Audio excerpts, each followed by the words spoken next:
I have this yellow pad, which is foamed with water,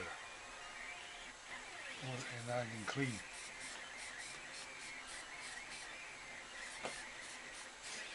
But that does not always clean. See this black stuff? You see here? Yeah, I just scrape it. There's oxidation. And if you are made to peel off, I think you still better off take it out, because this is the thing that stop the heat transmitting to the see here, bright shiny, just a light touch. Take the oxidation off.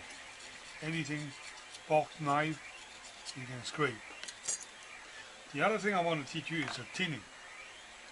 Tinning is putting a thin coat of solder on the wire. So you first of all, what I do is this.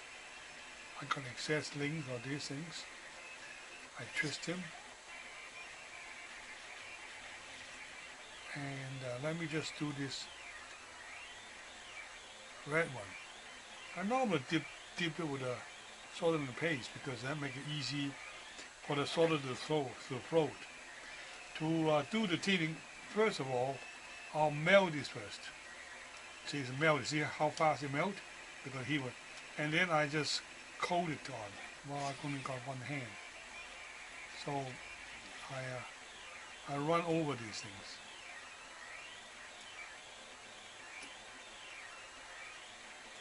See, it's 19.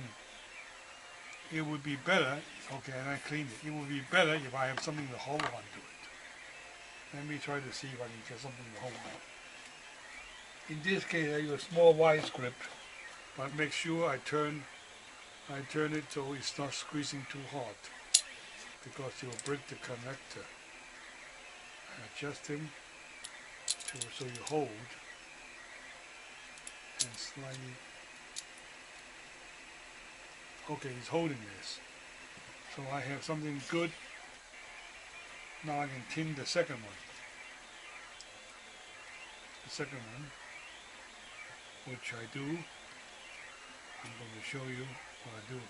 Now my hands are free. And let me melt some solder here.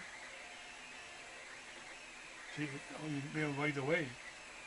And I run this on the bottom, the solder is on the top, and run it together, and then tin it. So see here, there's a thin coat of solder inside. You can see this, right?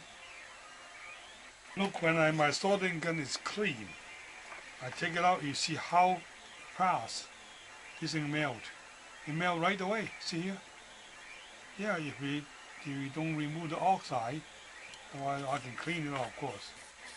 But how fast it melts.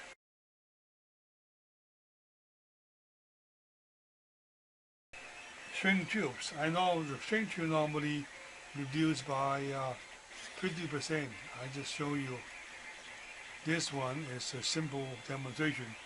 I use the back of the soldering gun to heat, and it shrinked. I'm just using the soldering back. This is how I shrink the tube. Of course, you can use a blow gun.